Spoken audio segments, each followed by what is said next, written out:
If you don't respect yourself, you're going to find it very hard to command respect from anyone else. You'll constantly be looking outside of yourself for validation, for some sign that you're worthy or good enough for respect. But let's be clear, no amount of outside validation can fill that inner void. And this lack of self-respect has a big price. When you don't respect yourself, you end up attracting relationships and end up in situations that mirror to you this lack of your own self-respect. You end up accepting and get used to accepting less than you deserve. And why? Because deep down, you don't believe that you deserve better. Welcome to the Masculine Psychology Podcast, where we answer key questions in relationships, attraction, success, and fulfillment. Now, here's your host, world-renowned therapist and life coach, David Tian. Welcome to the Masculine Psychology Podcast. I'm David Tian, your host. In this episode, we'll be diving into a topic that probably affects every man at some point in his life. And the big question for today is, how do you handle disrespect, especially when it's coming from your partner, but also when it's coming from anyone in your life? By the end of this episode, you'll be walking away with the most effective approaches to dealing with disrespect from your partner, or your friends, or your family, your coworkers, or your boss, or even that random guy at the bar who's had one too many. So I chose this topic as a response or in response to listener questions and comments, and I get it. When you feel disrespected, it's not just a minor irritation. It's a thorn in your side. You start to build resentment. Maybe you've already felt this, like when you bottle it up, thinking you're being the bigger person, and you repress it. And then 6 months down the line, you explode, and then you wonder why your relationship feels like a ticking time bomb. And it's not just your romantic or intimate relationships that are at stake here. It's your sense of control over your own life.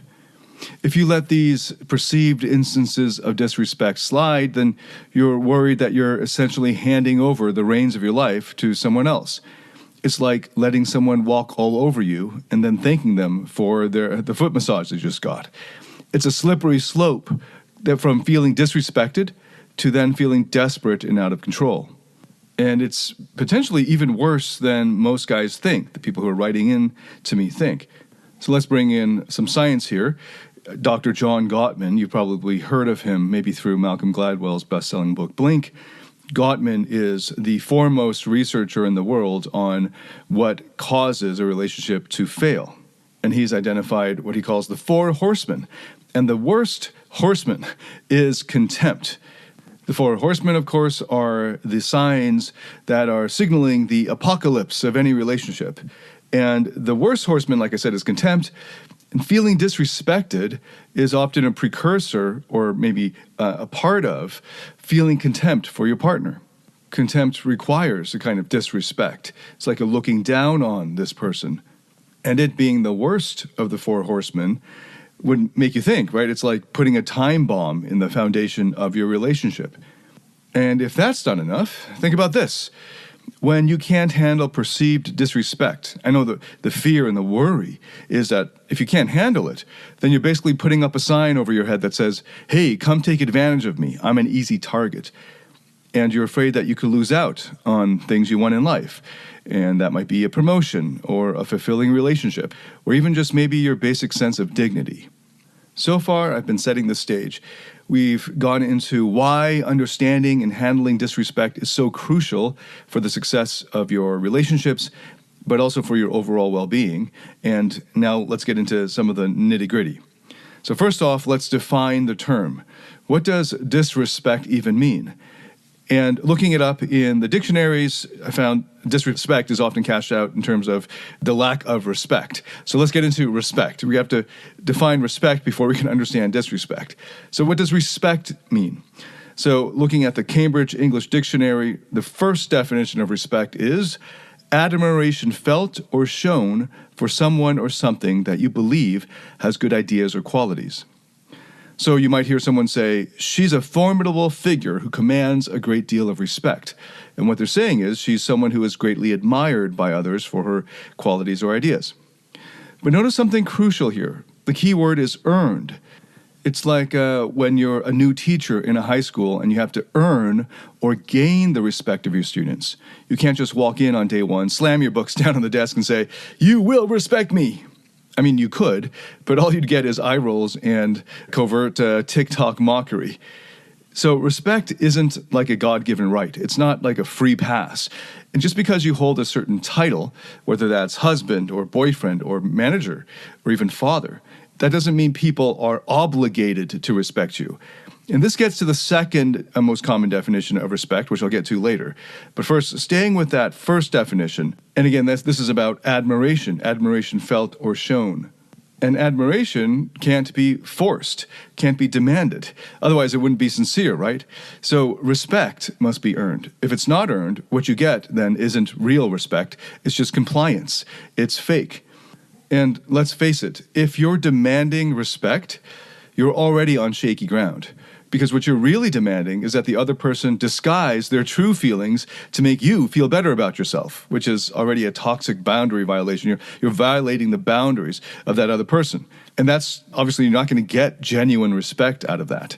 It's more like an emotional manipulation or emotional blackmail. And let's face it, is that the kind of relationship that you want? One built on blackmail or manipulation? Okay, so if you concede that you don't want to force somebody to pay lip service and pretend to respect you, and what you want is genuine, real respect, then how do you go and earn it? How do you get it? So if you're living a life of integrity, of authenticity, and if you're the kind of person who sticks to his principles, then you're going to naturally command respect from quality people. You won't have to demand it because people will give it to you freely once they recognize who you are and what you're about. Now, that might mean that people who are immature, are not people of quality, may not give you that respect, even though you're living a life of integrity, etc., even though you're worthy in your eyes of respect. Well, then the question is, why are you in this position where you're trying to get somebody who you don't, in a way, even respect? Because if you identify that they can't see the quality in you, then why are you in the situation of begging for their respect? And now we're skipping ahead to the point about the objective. What's the objective here?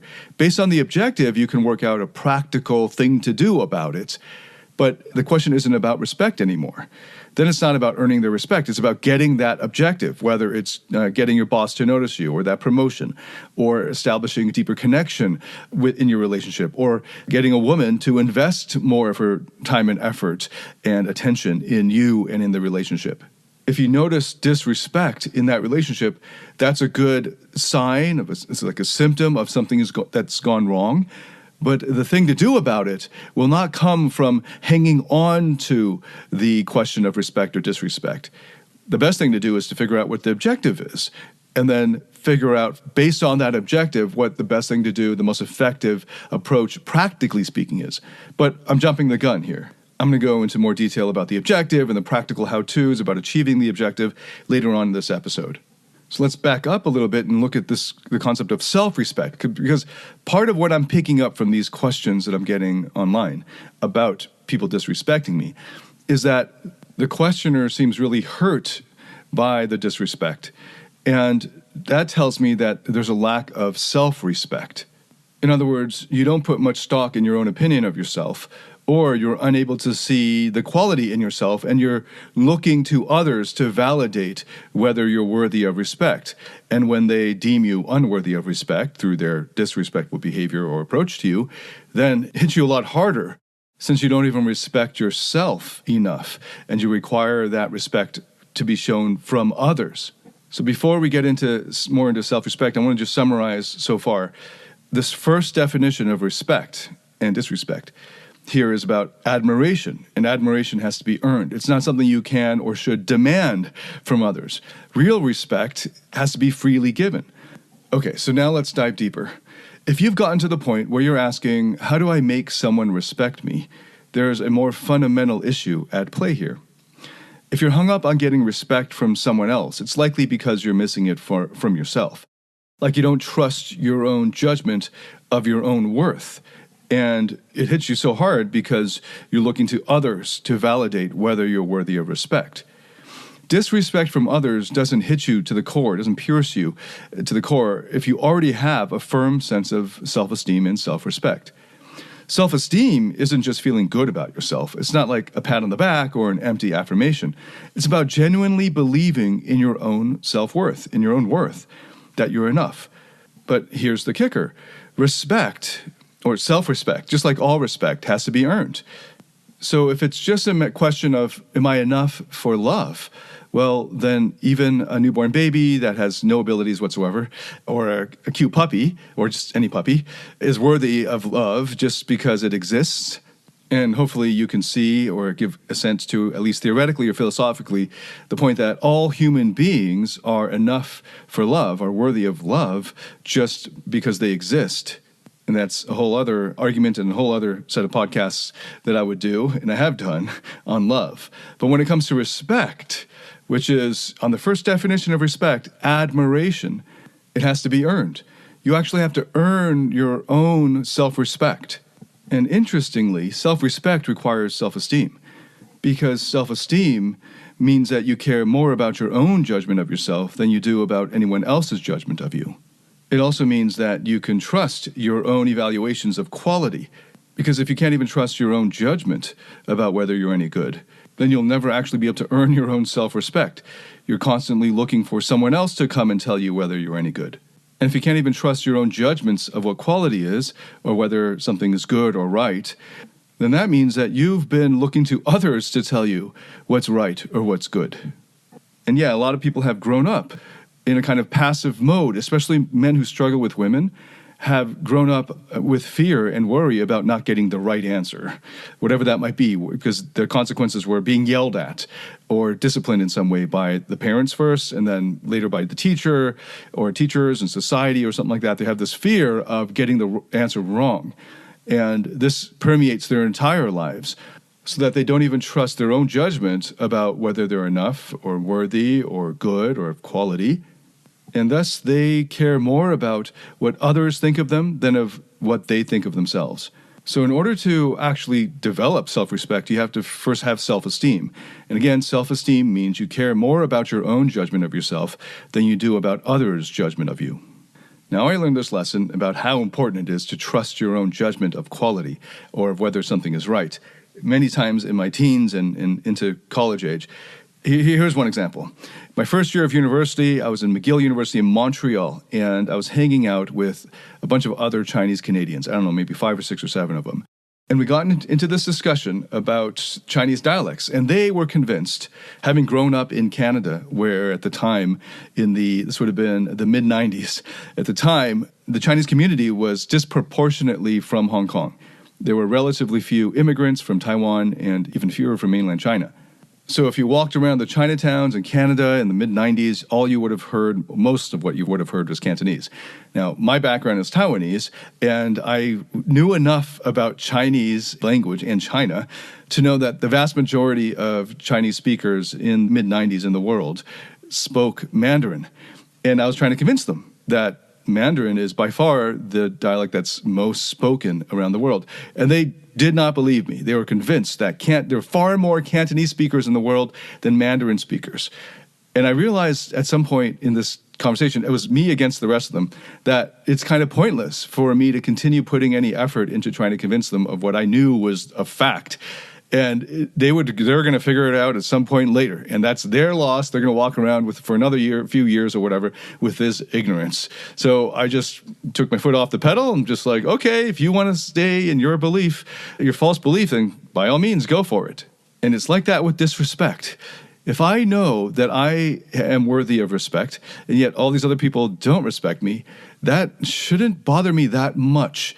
It really depends. Then you can think in a calm, detached manner, what's my objective here? And in the example I gave, the objective was to have a good time in downtown Montreal on the weekend during the school year, and the last thing I want to do is debate with these idiots about something that I knew was a fact. So let's go eat some more bagels. Here's another example that kind of stuck with me because it was the first time that I had to deal with active disrespect. And by the way, disrespect is different in my mind from a lack of respect. A lack of respect is like a plus, and then disrespect is like a minus, and then lack of respect is just kind of a zero or neutral.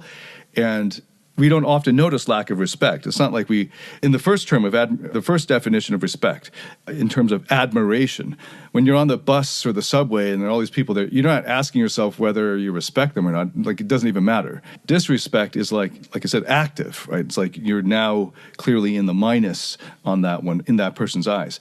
The first time I can recall dealing with this kind of active, in-your-face kind of disrespect was I'd just gotten my driver's license, well, maybe 3 or 4 months before this time. And I was sitting in a minivan at my friend's house, and I was in the driver's seat of my friend's parents' minivan. And we were just going to drive to the mall or something like that. And suddenly, so I think there were at least 3 other people in the car from my church. These were all Chinese Canadians. And my older sister had developed this reputation for being a bad driver because, in my view, it's because my parents sent her to a cheap driving school and she didn't learn how to drive well. She didn't get the inner game of driving. So after, I don't know, a year or 2 of driving, she's just started to give in to the fear of driving, and eventually she just stopped driving. And this became a kind of thing that she got sort of made fun of at the church or whatever in a kind of lighthearted way. These were all like relatively well-meaning kids. And I guess I got passed down that reputation for bad driving or something like that. And these guys never got a chance or gave it a chance to see whether I could actually drive. But I had been sent to the most expensive driving school in our little suburb, well, actually it's a pretty big suburb, of Toronto. And I was a pretty good driver compared to my sister. So I was sitting in the driver's seat and I was adjusting the mirrors because I wasn't the person who had just driven this car, right? So it was set for somebody else's body, I assume the guy's mom or something. So anyway, I'm adjusting the mirrors and I'm adjusting the seat and all this. And I hadn't yet put my seatbelt on because you can't adjust the seat very easily if your seatbelt's on. And then what they'd notice is, hey, look, he doesn't even have a seatbelt on. Oh, wait. And then very rapidly, a sequence of insults or whatever. And then they took the keys out of the ignition. And there I am sitting in there in the driver's seat, ready to drive for the very first time, driving in front of these people. And they just took the keys out of the ignition and didn't even give me a chance. And I remember thinking that the things that they were saying were actually wrong. The sequence of adjustments to the driving seat and the window, the mirrors and all that was wrong. They were looking at the wrong thing. But then they just went with that and took the keys out of the ignition. And I remember feeling disrespected and feeling like I'm missing out and feeling kind of wronged in the sense that they didn't evaluate accurately or correctly or fairly. And that was a great lesson for me because that was one of the times when I realized, so much the worse for them. You know, because I'll just sit in the back. It's not like it's fun to drive a minivan through suburban streets or anything. I was going to do this as kind of a favor and whatever, you know. But okay, I'll sit in the back then. But I realized, I have to believe in my own judgment. And sometimes it's so obvious that other people's judgment is wrong.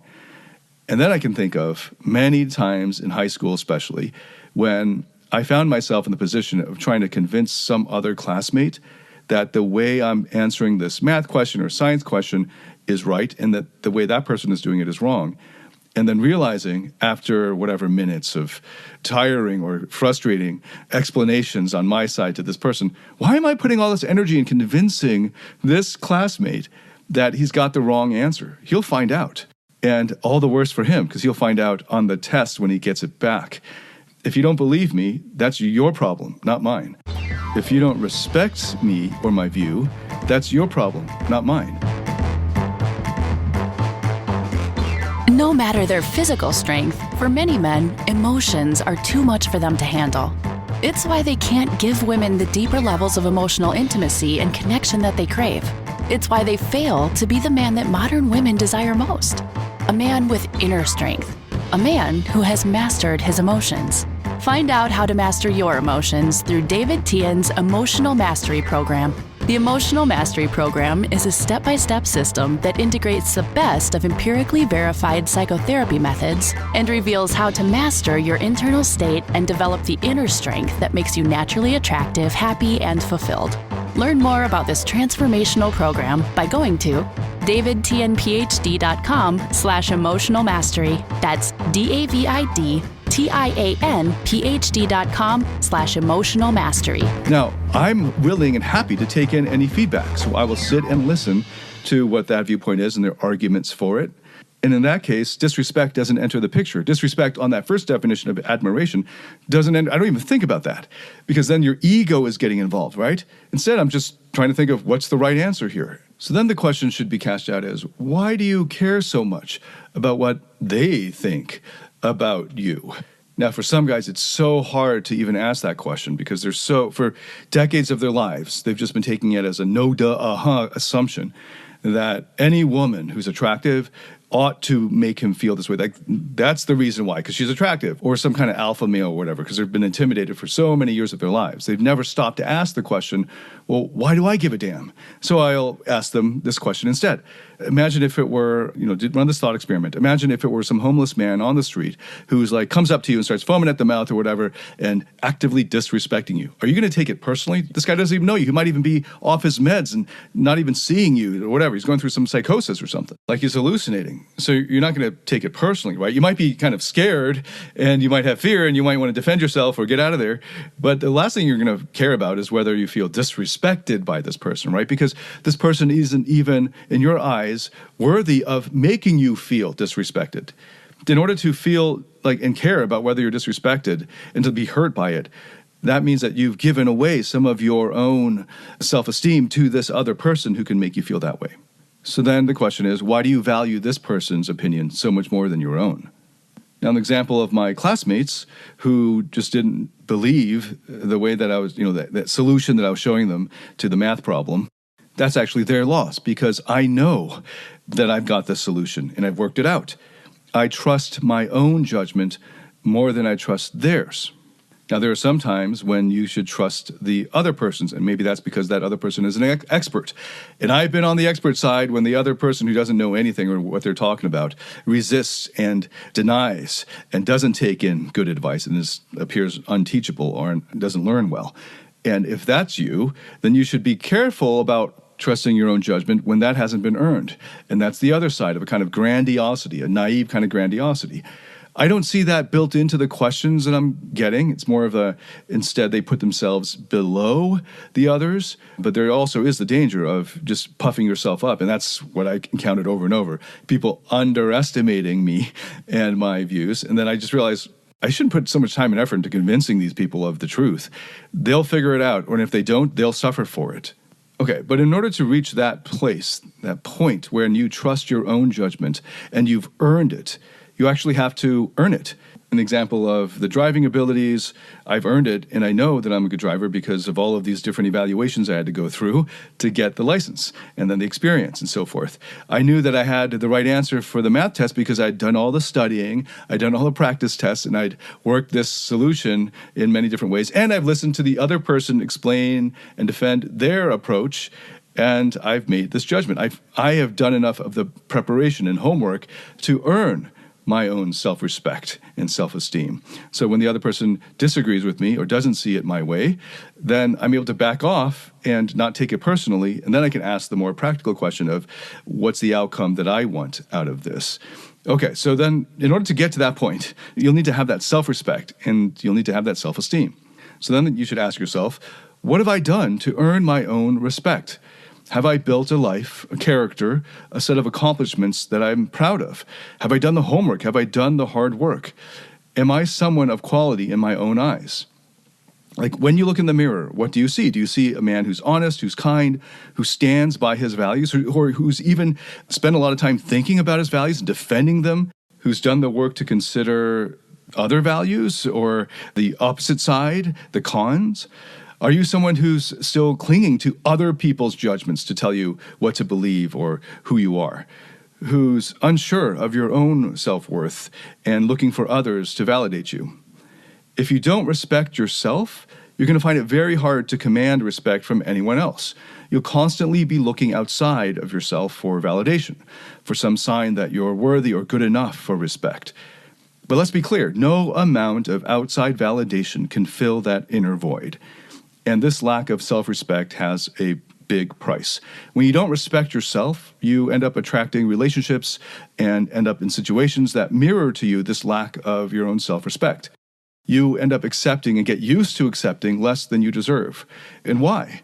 because deep down, you don't believe that you deserve better. It's a self-fulfilling prophecy. If you don't respect yourself, then others won't either, and thus the cycle continues.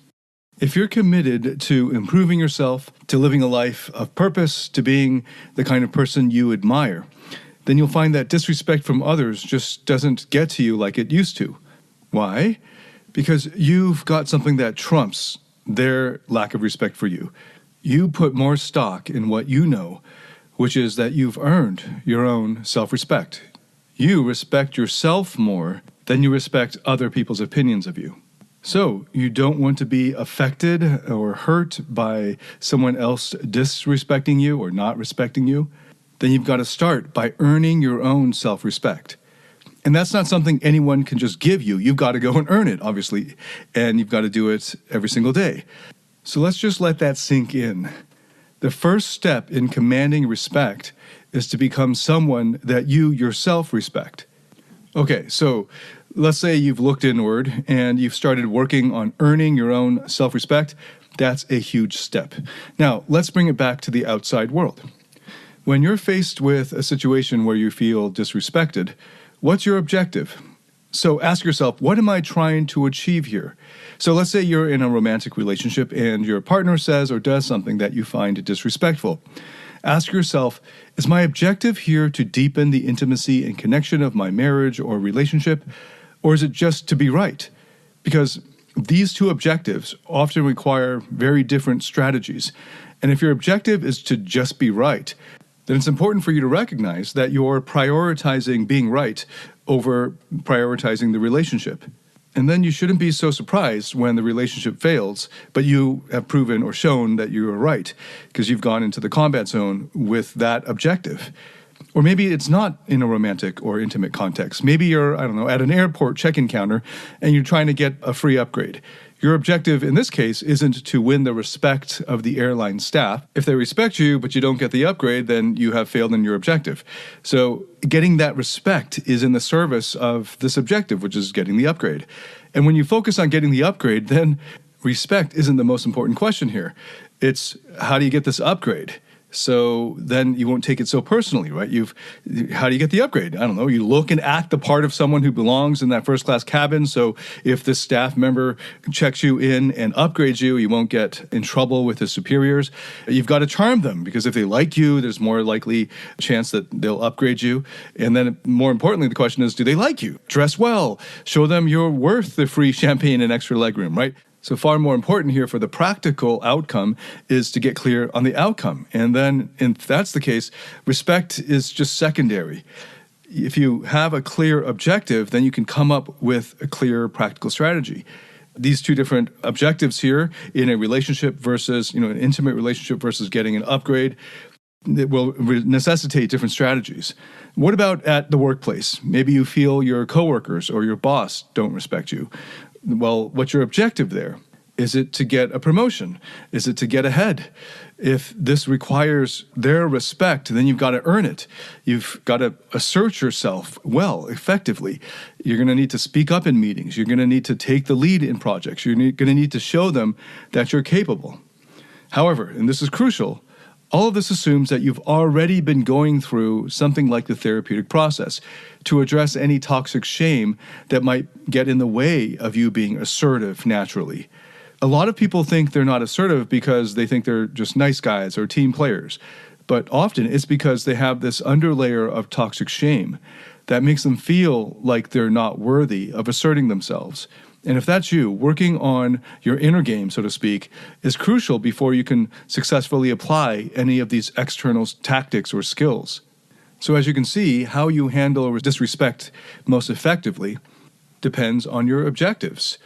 It's not a one-size-fits-all kind of thing, and it's definitely not about blindly demanding the other person respect you in every context. It's about smartly navigating your social world to achieve your desired goals or outcomes.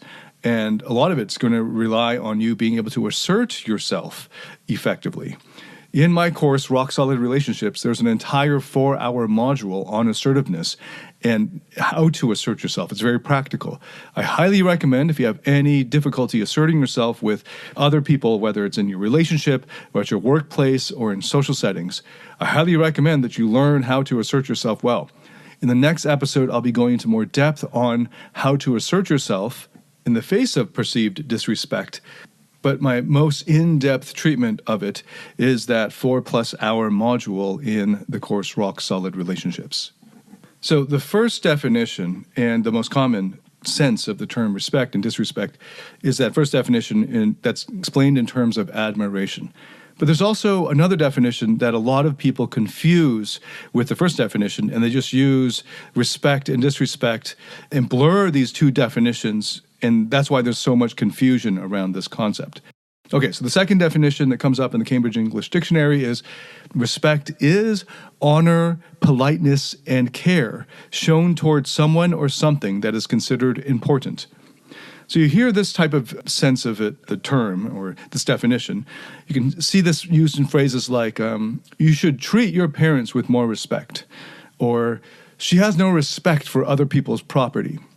This sense of the term respect is about social norms or rules of decorum and common courtesy, and it's far more prevalent in conservative or traditional societies. Now, there's nothing wrong with these values, of course, but remember, they're subjective and they're relative. In a free democracy, you're not bound to these social norms just because everyone around you thinks them, unless you choose to be bound by them. You have the right to disregard them if they don't serve you or align with your own personal values. This can also be explained in terms of boundaries, and it's partly the beauty of healthy boundaries. In healthy boundaries, you only take responsibility for your own feelings and actions, and you do not take responsibility for the feelings and actions of other adults.